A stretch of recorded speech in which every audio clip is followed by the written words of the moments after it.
আমার ছোট্ট ছাত্রছাত্রীরা, তোমরা সবাই কেমন আছো?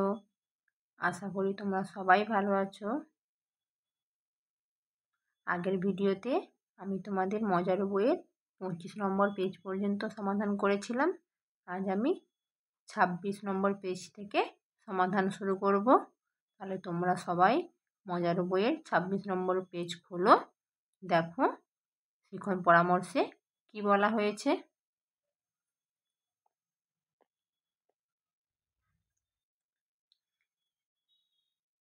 শিখন পরামর্শতে কি বলা হয়েছে? শিক্ষার্থীরা উপরের কী কী ফল ও সবজি ছবি দেখতে পাচ্ছে তা বলবে। ওই ফল ও সবজিগুলির উপর হাত বোলালে কোনটি খসখসে ও কোনটি মসৃণ লাগবে তা বলবে। তাদের দেখা এরকম আরও অনেক ফল ও সবজির নাম বলবে যাদের উপরিভাগ খসখসে কিংবা মসৃণ।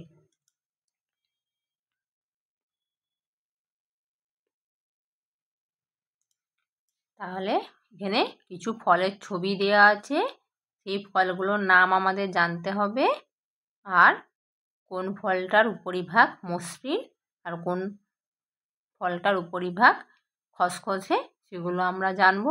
তাহলে প্রথমের এই ফলটা কি ফল? আম। তারপরে কি? পেয়ারা। তারপরে আনারস, তরমুজ, নারকেল আর লিচু। আচ্ছা, তোমরা সবাই আম দেখেছো। আমের উপরিভাগে হাত বোলালে কি হয়? আমটা খুব মসৃণ মনে হয়, তাহলে আম হচ্ছে মসৃণ।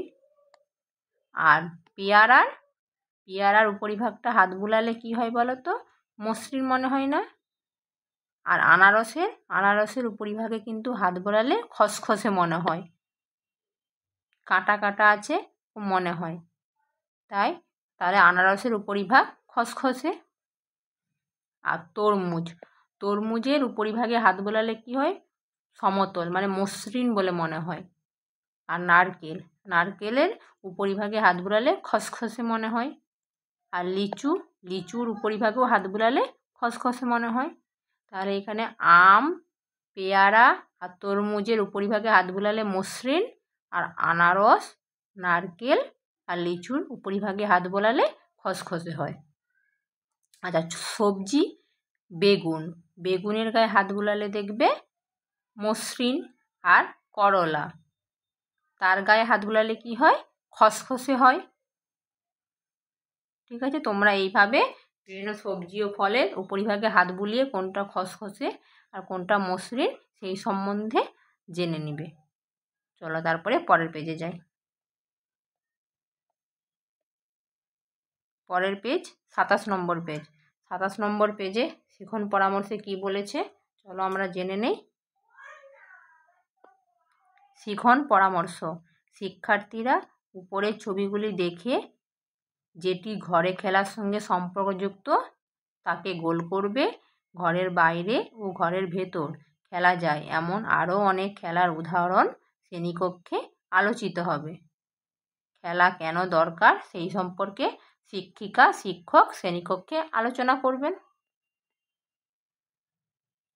তাহলে এখানে বিভিন্ন ধরনের খেলার ছবি দেওয়া আছে, সেই খেলাগুলো বাইরে খেলা হয় না বাড়ির ভেতর খেলা হয় সেগুলো আমরা জানব। আর যেগুলো ভেতরে খেলা হয় সেগুলো গোল করব। তাহলে আমরা প্রথমে এই খেলাটা কিসের খেলা বলো দেখি? এটা লাট্টু কোথায় খেলা হয়? বাইরে খেলা হয়, ভেতরে খেলা যায় না। ফুটবল কোথায় খেলা হয়? বাইরে বড় মাঠে খেলা হয় ফুটবল, সবাই অনেকজন মিলে। লুডো কোথায় খেলা হয়? ঘরের ভেতরে, তাহলে এখানে আমরা গোল করব। এই খেলাটা কি বলো দেখি? টেবিল টেনিস ঘরের মধ্যে খেলা হয়, তাই এখানে গোল করা আছে। তারপরে কি?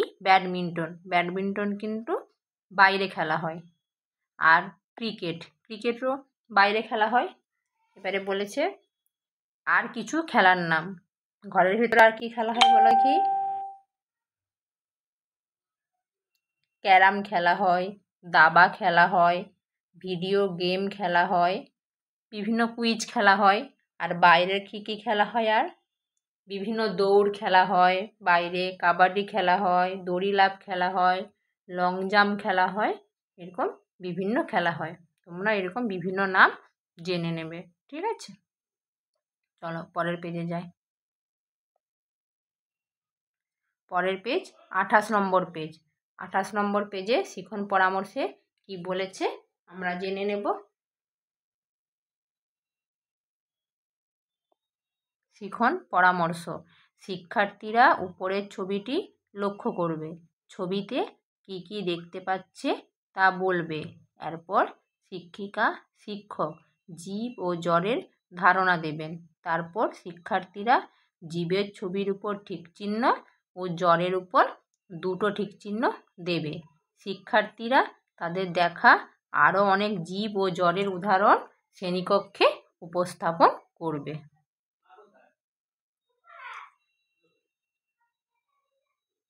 তারপরে তাহলে আমরা এই ছবির মধ্যে কি দেখতে পাচ্ছি? ছবিতে একটা বাচ্চা মেয়ে দাঁড়িয়ে আছে ব্যাগ কাঁধে নিয়ে, পাশে একজন লোক বসে আছে চেয়ারে, নিউজ পেপার পড়ছে, আর পাশে তার মা দাঁড়িয়ে আছে, আর নিচে একটা কুকুর বসে আছে। তাহলে আমরা এই ছবিগুলোর মধ্যে কোনটা জীব আর কোনটা জড় সেই নিয়ে জানব। জীব কাদের বলবো? যাদের মধ্যে প্রাণ আছে, যারা এক জায়গার থেকে আরেক জায়গায় নড়াচড়া করতে পারে, যারা কথা বলতে পারে, যারা খাবার খেতে পারে, যাদের মধ্যে সময়ের দ্বারা পরিবর্তন হয়। আর জড় ঠিক তার বিপরীত, যারা এক জায়গা থেকে অন্য জায়গায় নড়াচড়া করতে পারে না, যারা কথা বলতে পারে না, যাদের সময়ের দ্বারা কোনো পরিবর্তন হয় না, একই রকম অবস্থায় বিরাজ করে, তাদের বলবো আমরা জড়। তাহলে আমরা প্রথম কুকুর বসে আছে। তাহলে কুকুর এক জায়গার থেকে আরেক জায়গায় নড়াচড়া করতে পারে, মুখে আওয়াজ করতে পারে, খাবার খেয়ে নেয়, আর তাতে সময়ের দ্বারা তার মধ্যে পরিবর্তন হয়, ছোট থেকে বড় হয়। তাই কুকুর হচ্ছে জীব। তাহলে জীবের উপরে আমরা একটা ঠিক চিহ্ন দিব। তারপরে এই মহিলা একজন, মানে এই মেয়েটার মা, সেও জীব, কারণ সে নড়াচড়া করতে পারে, এক জায়গার থেকে আরেক জায়গায় যেতে পারে, তাই সেখানে একটা ঠিক চিহ্ন। আর ওই মায়ের হাতে যে বই আছে সে কিন্তু জড়, তার মধ্যে কোনো পরিবর্তন হয় না, সে কোথাও যায় না, তাকে যদি সঙ্গে করে নিয়ে যাওয়া হয় তবে যায়, ঠিক আছে? তাহলে এখানে আমরা দুটো ঠিক চিহ্ন দিলাম। আচ্ছা, যে বাবা খবরের কাগজ পড়ছে, খবরের কাগজ কিন্তু কোনো পরিবর্তন হয় না, সে একই রকম থাকে। তাহলে এটা জড়, দুটো ঠিক চিহ্ন। আর বাবা হচ্ছে একটা ঠিক চিহ্ন জীব। যে চেয়ারে বসে আছে সেটা জড়, দুটো ঠিক চিহ্ন। টেবিল যে আছে আগের দিকে সেটাও জড়, দুটো ঠিক চিহ্ন। টেবিলের মধ্যে কাপ জড়, প্লেট জড়, গ্লাস জড়। আচ্ছা, মেয়েটার কাছে যে ব্যাগ আছে ব্যাগটাও জড়, তারও কোনো পরিবর্তন হয় না। কিন্তু মেয়েটা হচ্ছে জীব, যার মধ্যে পরিবর্তন হয়, ছোট থেকে বড় হয়, কথা বলতে পারে, নড়াচড়া করতে পারে। জানালা জড়, দরজা জড়, যারা একই রকম এক জায়গাতে থাকে, নড়াচড়া করতে পারে না, ঠিক আছে? যে জুতা পরে আছে জুতাটাও কিন্তু জড়, নড়াচড়া করতে পারে না। এইভাবে তোমরা জীব জড়গুলো জেনে এরকম দাগ নিয়ে নিবে, ঠিক আছে? আর বাইরে চারিদিকে নিজেরা দেখে বুঝতে পারবে যে কোনটা জড় আর কোনটা জীব, সেই নিয়ে তোমরা ধারণা করবে। চলো পরের পেজে যাই। পরের পেজ 29 নম্বর পেজ। 29 নম্বর পেজে শিখন পরামর্শে কি বলেছে? শিখন পরামর্শে জেনে নিই কী বলেছে। শিক্ষার্থীরা উপরের ছবি দুটিতে কি কি আছে তার নাম বলবে, কোনগুলি তার পরিচিত তা নিয়ে নিজেদের মধ্যে আলোচনা করবে। এরপর উপরের ছবি দুটির মধ্যে অন্তত 3টি অমিল খুঁজে বার করে চিহ্নিত করবে। যেমন নিচের ছবিতে একটি পাখি নেই। কী বলেছে? এখানে দুটো পাঠ করে ছবি দেওয়া আছে, উপরে একটা ছবি আর নিচে একটা ছবি। এই দুটো ছবির মধ্যে কিছু অমিল রয়েছে, সেই অমিলগুলো আমাদের খুঁজে বের করতে হবে। তাহলে আমরা প্রথমের ছবিটা দেখি, একটা বাড়ি আছে, বাড়ির মাথায় দুটো পাখি আছে। আর এখানে দেখো একটা পাখি, যেটা বইয়ে বলেই দিয়েছে যে নিচের ছবিতে একটি পাখি নেই, সেইগুলো বাদ দিয়ে আমাদের 3টে অমিল খুঁজে বের করতে হবে। তাহলে দেখো আমরা এই বাড়ির মধ্যে এই দরজার এইখানে রঙটা দেখো লাল, আর এই বাড়ির এই দরজার রঙ দেখেছো এখানে সবুজ, তাহলে এখানে একটা অমিল আমরা পেলাম। আচ্ছা, তারপরে দেখো এই ঘরের সাইডে যে বেড়া মতন দেওয়া আছে এখানে 4টা বাঁশের মতো রাখা আছে, আর এখানে দেখো 6টা, তাহলে এখানে বেড়াটা বড়, এখানে বেড়াটা ছোট, 2টো অমিল পেলাম। আচ্ছা, দূরে দেখো একটা শিয়াল দেখা যাচ্ছে, এখানে তার চোখ সবই দেখা যাচ্ছে, কিন্তু এখানে দেখো তার চোখ দেখা যাচ্ছে না, তাহলে এখানে আমরা আরেকটা অমিল পেলাম, তাহলে আমাদের 3টে অমিল পেয়ে গেলাম। আর আর কী কী অমিল আছে দেখে নিই। দেখো এখানে একটা কচ্ছপের ছবি দেখতে পাচ্ছি, এখানে কচ্ছপের মাথায় 2টো সুর আছে, আর এই নিচের ছবিটাতে কচ্ছপের মাথায় কিন্তু কোনো সুর নেই, তাহলে কটা অমিল পেলাম? 4টা। আচ্ছা, এখানে দেখো মাটির একটা কেঁচো, একটা কেঁচো যাচ্ছে, আর নিচে ছবিতে 3টে কেঁচো আছে, তাহলে 5টা অমিল পেলাম। গাছের দেখো এইখানে একটা পোকা গাছে উপরে উঠে আছে, আর এই গাছে দেখো কিছুই নেই নিচের ছবিতে, তাই না? 6টা অমিল খুঁজে বের করলাম। তোমরা এইভাবে ছবিগুলোকে ভালো করে দেখবে, তার থেকে অমিল খুঁজে বের করবে। চলো পরের পেজে যাই।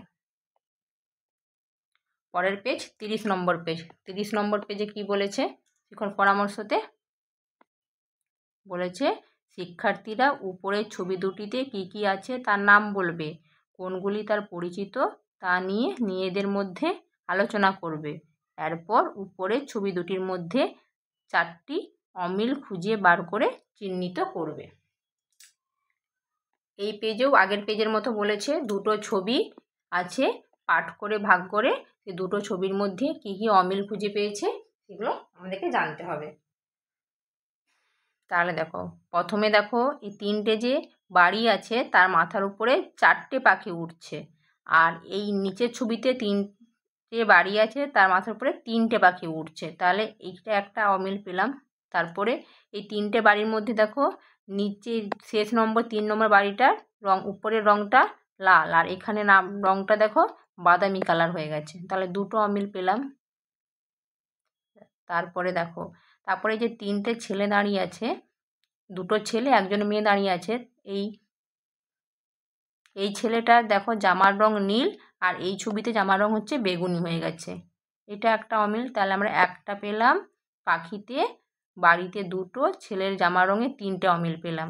আচ্ছা, তারপরে মেয়েটার দেখো, মেয়েটা এখানে শুধু লাল রঙের জামা পরে আছে, আর নিচের ছবিতে দেখো লালের উপরে কালো নকশা করে জামা পরে আছে, তাহলে 4টে অমিল পেলাম। আচ্ছা, আর কি দেখো এইখানে এই যে পোকাটা যাচ্ছে, এই পোকাটার রং হচ্ছে গোলাপি কালার, আর এই ছবিতে পোকার কালার হচ্ছে একটু হালকা কমলা কালার হয়ে যাচ্ছে, তাহলে এখানে আমরা আরেকটা অমিল পেলাম। 5টা। আচ্ছা দেখো এখানে যে 3টে ছবি আছে এখানে কিন্তু কোনো বিড়াল নেই উপরের ছবিটাতে, কিন্তু নিচের ছবিটাতে দেখো একটা বিড়াল বসে আছে, তাহলে 6টা অমিল খুঁজে বের করলাম। এইভাবে তোমরা অমিলগুলো খুঁজে বের করবে ভালো করে ছবি দেখে, ঠিক আছে? আর ভালো করে ছবি দেখে মিল খুঁজে তোমরা স্কুলে গিয়ে দেখাবে আর বাকিদের সাথে আলোচনা করবে। তোমরা সবাই ভালো থাকবে, সুস্থ থাকবে। আজ এই পর্যন্ত,